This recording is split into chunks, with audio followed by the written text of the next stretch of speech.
చెనాబ్ కానీ, లేకపోతే సింధు కానీ, ఈ నది జలాలు ముట్టుకోవడానికి వీల్లేదు అని చైనా కూడా వార్నింగ్ ఇచ్చింది అని.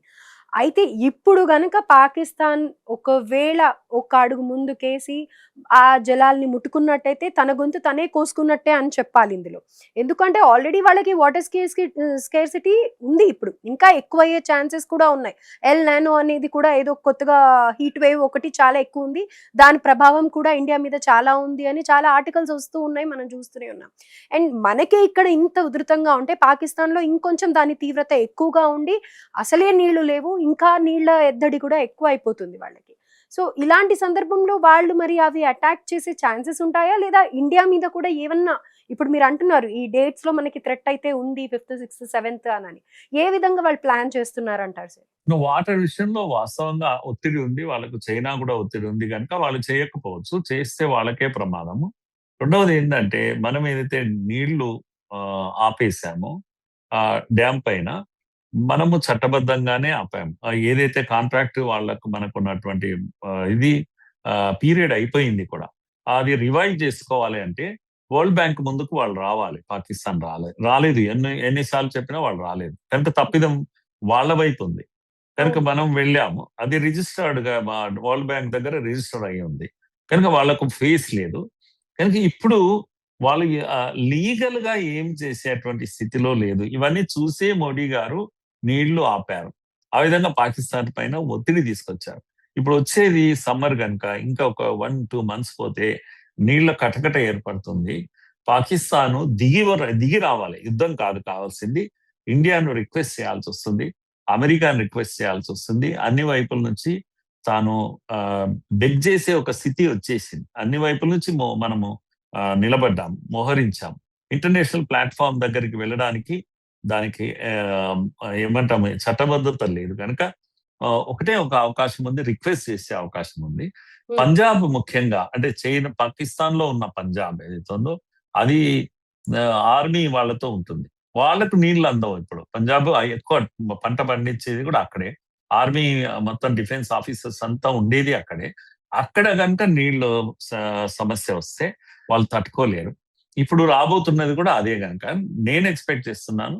సో, పాకిస్తాన్ దిగి వచ్చి ఏదో సంధి కుదుర్చుకునే ప్రయత్నం తప్పకుండా చేస్తుంది. దాని కొరకు అమెరికాను ఉపయోగించుకోవచ్చు అని నాకు అనిపిస్తున్న విషయం అమ్మా.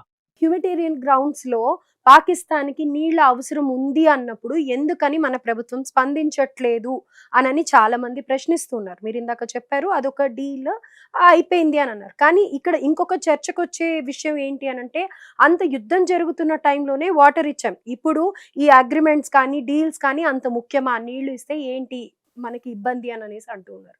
దీనికి మీరేం చెప్తారు సార్? అవును. నీళ్ళిస్తే ఇబ్బందేం లేదు. మనకేమి ఇబ్బంది లేదు. ఇచ్చినా ఇబ్బంది లేదు, ఇవ్వకపోయినా ఇబ్బంది లేదు. కానీ పాకిస్తాన్ తన యొక్క పద్ధతులను మార్చుకోవాలి.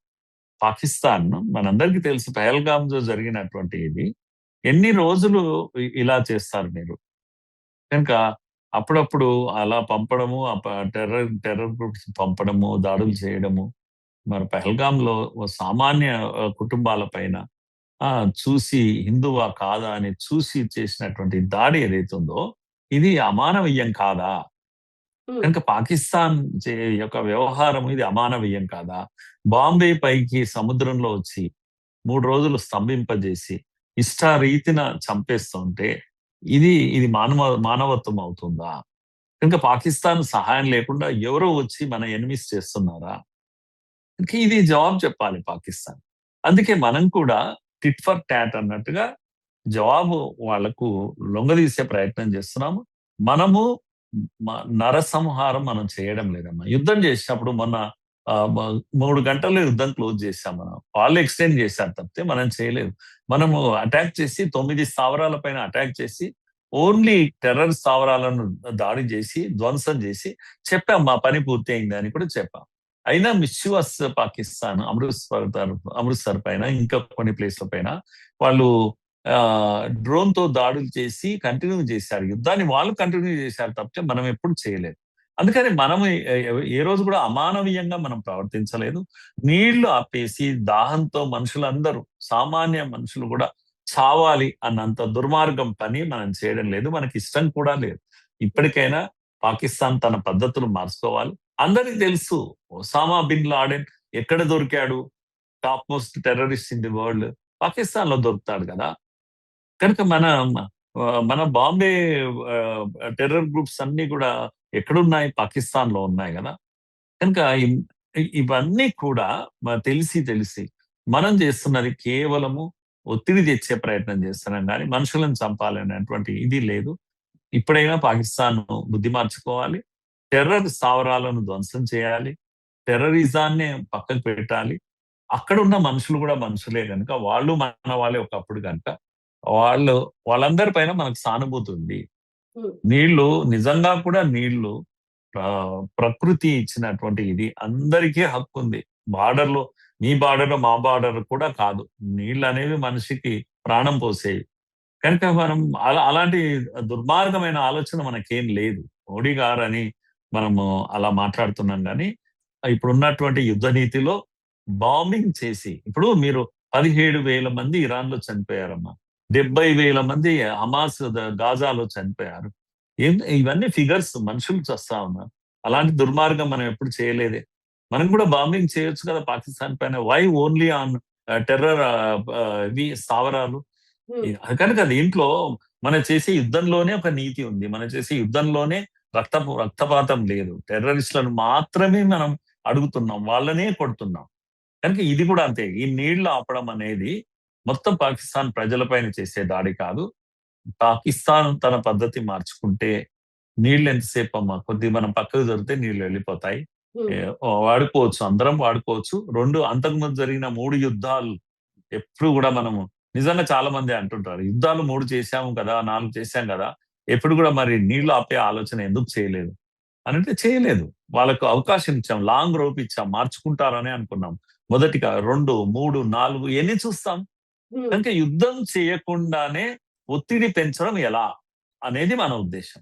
అలా నీళ్లు ఆపి కూడా ఒత్తిడి పెంచాము. ఇది అమానవత్వం, అమానవీయం అని ఎవరన్నా అంటే అది అమాయకత్వం వాళ్ళది. కనుక మనము మానవీయత ఇది మనం చేస్తున్నది. మానవత్వ విలువలు ఉన్నాయి కనుకే రక్తపాతం చేయడం లేదు. ఇప్పుడు ఇజ్రాయిల్ ప్రతినిత్యము లెబనాన్ పైన దాడి చేస్తుంది. ఉమ్, ఎంతమంది హమాస్ దీని విషయంలో వాళ్ళు ఎన్ని దాడులు చేస్తున్నారు. మనమే కదా అందరం అరుస్తున్నాము, అయ్యో ఎంతకాలం ఈ దాడులు, మనుషులను చంపుతారా. స్కూల్ పైన బాంబింగ్ చేశారు. ఏం ఉమ్, చేశారు ఆ చిన్న పిల్లలు, చిన్నారి పిల్లలు 80 మంది 90 మంది స్కూల్లో చచ్చి శవాలయ్యారు. ఇది మనం చేశామా? ఇటువంటి పనులు మనం చేస్తున్నామా? కానీ మీరు చేస్తున్నారు కదా. ముంబై పైన దాడి చేసినప్పుడు కానీ, పహల్గామ్ లో చేసినప్పుడు కానీ, ఇంకెక్కడ చేసినప్పుడు కానీ, రైల్లో కింద బాంబులు పెట్టినప్పుడు కానీ, లేకపోతే మన గోకుల్ చాట్ లో బాంబులు పెట్టినప్పుడు కానీ, ఎవరమ్మా మనుషులు కదా చస్తున్నది. ఆపాలి కదా మనుషులే. పాకిస్తాన్. ఉమ్, ఎస్. అందుకని ఇది ఏమాత్రం తప్పుడు చర్య కాదు. ఇది చాలా ఆలోచించి చేసినటువంటి పనిగా మనం తీసుకోవాలి. Right sir. Thank you sir. Thank you so much sir. Thank you.